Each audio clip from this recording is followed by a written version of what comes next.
everyone, and welcome back to the CWESPN YouTube channel. I am your host, Carter Irvin, and today we're going to be doing something a little different from normal. See, typically we try to do a general sports recap to start us off before I do my personal recap of the week. But since the Super Bowl was last week and I gave a little bit of a score update since I was filming in the middle of the Super Bowl, I decided that this week we are going to be doing a Super Bowl 60 specific recap, highlighting solely the game between the Seattle Seahawks and the New England Patriots. The name of the game for the first half was the very low score. Seattle was only able to score 9 points on 3 field goals, none of which were overly impressive distance-wise, because Seattle's offense ended up stalling out, or they would end up needing to punt. Naturally, since Seattle scored 9 and New England scored 0, that means New England got shut out. That was mainly because New England could not protect Drake May. He ended up finishing the half with only 53 passing yards, an abysmal number, especially for the Super Bowl. But it's because his offensive line would not give him even a second of time.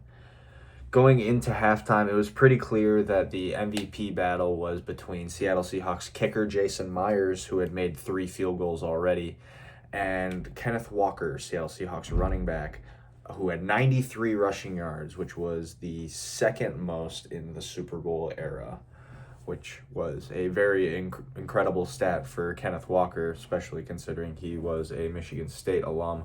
Very cool to see. The second half picked up a little bit, more namely the fourth quarter, considering the third quarter only had another field goal scored by Seattle. 30 total points were scored in the fourth quarter between both teams. Namely, the first touchdown scored in the game was by Seattle Seahawks tight end A.J. Barner, former Michigan man, likely not a very popular pick for first touchdown bettors. The most impressive play of the Super Bowl, in my personal opinion, goes to Uchenna Nwosu on his pick 6. First deemed a fumble, later deemed an interception.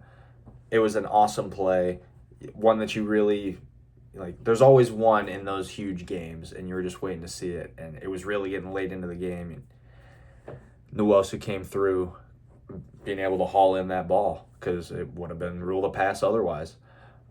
Drake May ended up finishing the game with a good stat line on paper. He threw for nearly 300 passing yards and 2 touchdowns, but that was almost entirely in the fourth quarter or later, when New England was not really in a position to win the game. So a lot of people are kind of questioning or taking that stat line with a grain of salt, as he did end up throwing 2 interceptions, as that one pick 6 was ruled an interception, and his other interception was just an absolutely abysmal throw straight to a Seattle Seahawks defender.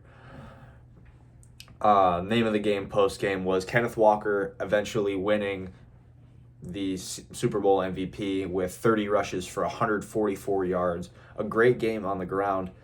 Surprisingly enough, did not get into the end zone, though he did, but it was called back for a holding call that a lot of people wanted to dispute and argue.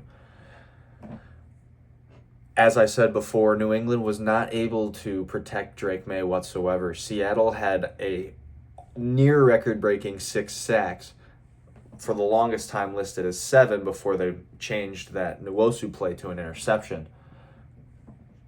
But Seattle ended up with the second most sacks in Super Bowl history with 6. That also really helped lead to New England turning the ball over 3 total times, the 2 Drake May interceptions as well as a fumble.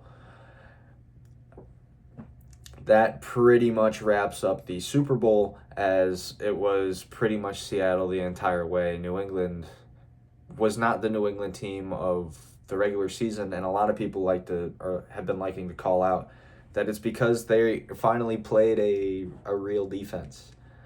There's been a lot of questions that have been raised regarding the legitimacy of New England's playoff run because of their regular season schedule, namely the ease of that schedule. But at the end of the day, Seattle ended up on top, and they played the better game that night. Switching the focus over to myself really quick, this week I've been focusing a lot on playing more pickup basketball. I've been wanting to do more cardio as I've been wanting to get into a better shape physically, as I've been feeling a lot more winded for no reason. I played a little bit of basketball in high school, so it felt somewhat natural going back to it, even though I wasn't a great player, I'll admit. Tonight I'm going down to near my dad to celebrate his birthday. We're going to dinner. Should be a good time. Then, obviously, at the time of filming this, tomorrow is Valentine's Day. I will be spending that with my girlfriend, and we will also have a great time. That is going to just about wrap up what I have going for me. And that will wrap up this week's vlog from CWESPN. Thank you so much for checking in, and I will see you guys next time. See ya.